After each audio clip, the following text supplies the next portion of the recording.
अरे तुम्ही मागो तो पूजा করে আরে তুমি অসুরকে নাশ করেছিল বলে সেই মায়ের নাম রাখা হয়েছিল অসুর রাশি ওর বর্ত ধামে মাগো পূজা খাও বর দাও আরে দেখো বরবা ও মস্ত কি আছে সে মাকে সুন্দর ভাবে বলা হয়েছে মা জননী তাই এই মারিয়ার বাড়িতে তোমার পূজা অর্চনা হয়েছে যদি কোথাও ভুল ত্রুটি হয়ে থাকে আমি তো ভক্ত হিসেবে আমাদেরকে ক্ষমা দৃষ্টি দেখবে তাই এক মায়ের চরণ বন্দনা করছেন আমাদের আরেক মা এসে গেল ও সে কুলমাতা সে মাতা হলো সব সুখী দেখো ওর এটা হচ্ছে ভদ্র সমাজ আর এখানে ভদ্রতার কথা বলবি নাহলে কি করবো জানো ওরে এমন করবো তো কষে ওরে মুততে পারবি না বস বলতে হবে যে সরস্বতী এই সরস্বতী মায়ের চরণ বন্ধনা এবার কিভাবে করতে হবে এই সময় তো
তখন এটা পঞ্চগড়ে চলতেছে। পঞ্চগড় 3 পোস্টে ঠিকানা দেওয়া আছে।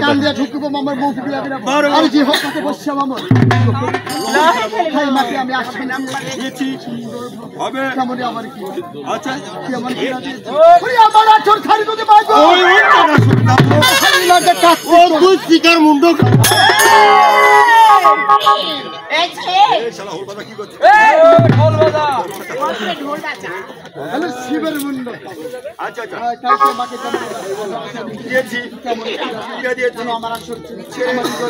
কোথাও যেতে এবার আমাদের মায়ের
ওই দাদা ওই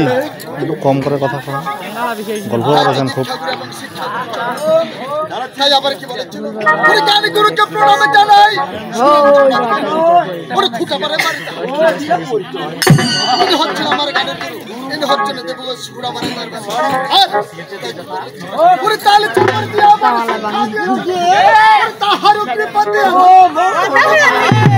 আজ যদি আমাকে শিক্ষাটা দিতেন এই ভরা সমাজে এই ছোলো বলো রঙ্গমঞ্চে আমি দু চারটি কথা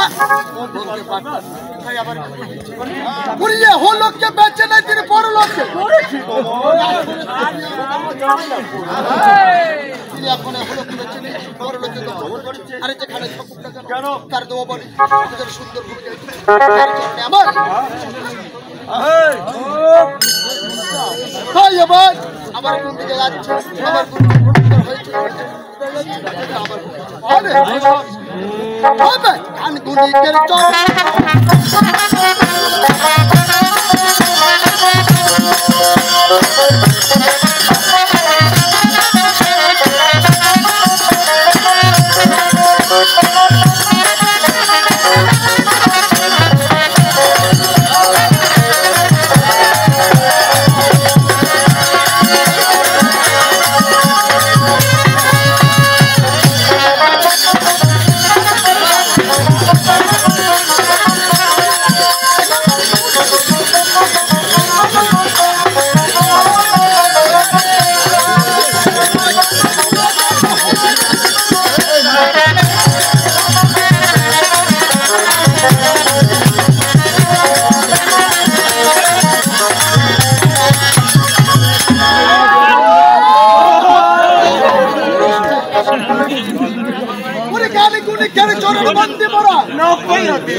তাই তো তাদেরকে আজ আমি গুরুর আসনে দিয়েছি আর আমি শিষ্য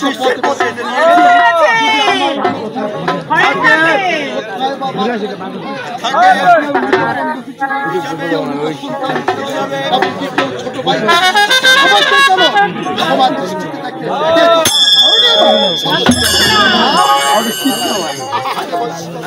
যেমন আমি তাদেরকে গুরুর আসনে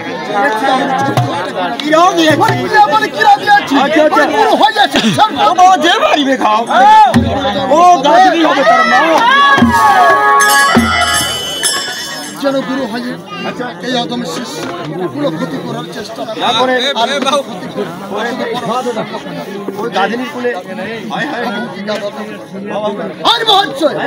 ভাই আমি যদি বন্ধনা করতে যাই সারা রাত ধরে বন্ধনা করবো কিন্তু আমার বন্ধনা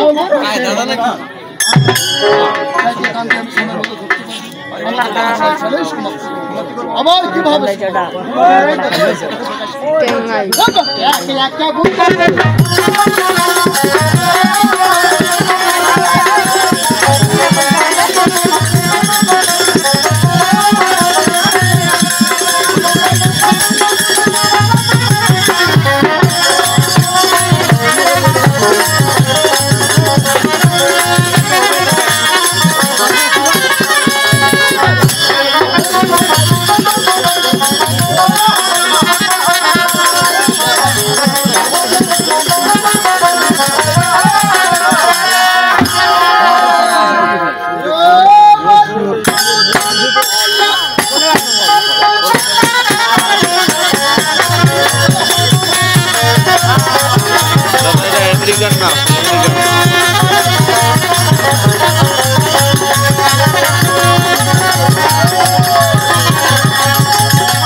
কারণ এই পদ্ম পুরাণ একটি বিশাল বস্তু আর বিশাল বস্তুটাকে 7 ভাগে বিভক্ত করা হয়েছে এবং 7টি খণ্ড তৈরি করা হয়েছে। আজ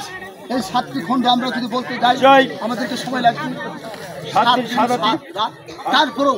শেষ করা যাবে না। তাই তো মারিয়া ঠাকুর আমাদেরকে সময় দিয়েছে একদিন এক রাত। এই একদিন এক রাতের মধ্যে আমরা কোথায় ধরবো আর কোথায় বাঁচবো? তাই তো কি বলেছি মুড়ি 8 দুহারি উঠে বলে 5 দুহারি ভাই কোথায় ধরবো?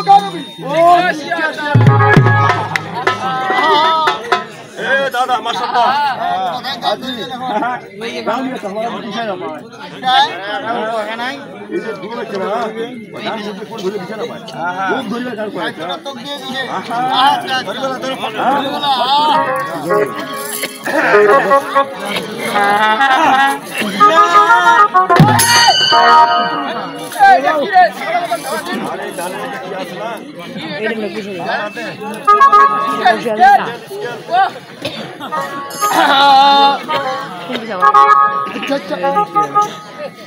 ও যেমন গান শুনি মারাচ্ছেন দিদি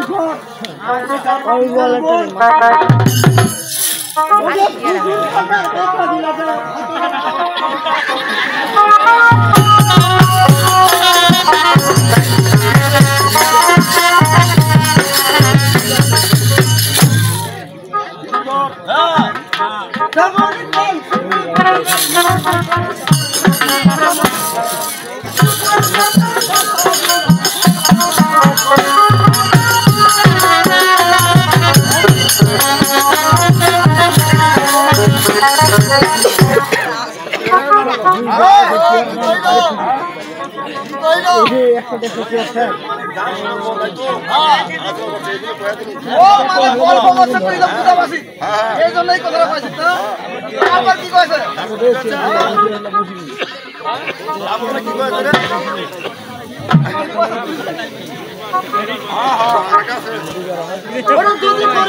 আরে আমরা কেমন করি সারা দিন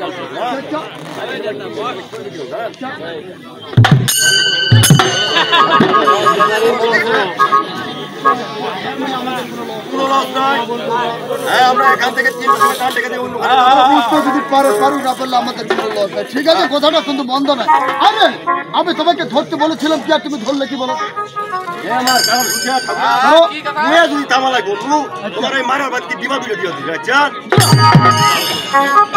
আমার জন্য নাকি আপনে দেখা যাবে কালী পূজা করে পূজা অর্চনা আগে আপনে দেখি কালী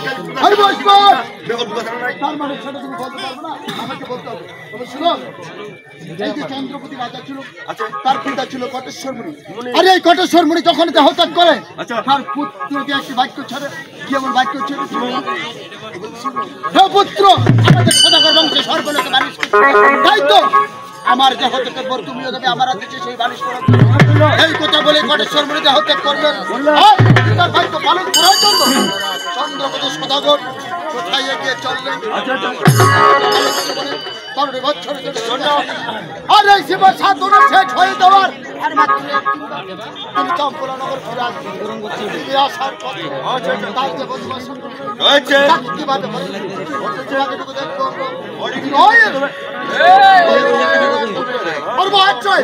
এই মহল্লায় এই মঞ্চে অনেক মা মানুষের পাতালি হয়েছে তাই কোন গাড়ি কোথায় গান ধরুক সেটাই আমার দেখার বিষয় নয় আমি যেখানে গান ধরবো সেটাই গানের মূল পর্ব হবে। তাই আমি কোথায় গান সদা করে বড়লি গান তাই তো বন্ধনা করিয়া যতন দেবর সে যায় কোটি দেব আছে ও সেইটা দেবে ভাই নম্বর হল এখানে সকলে ভালো আসবে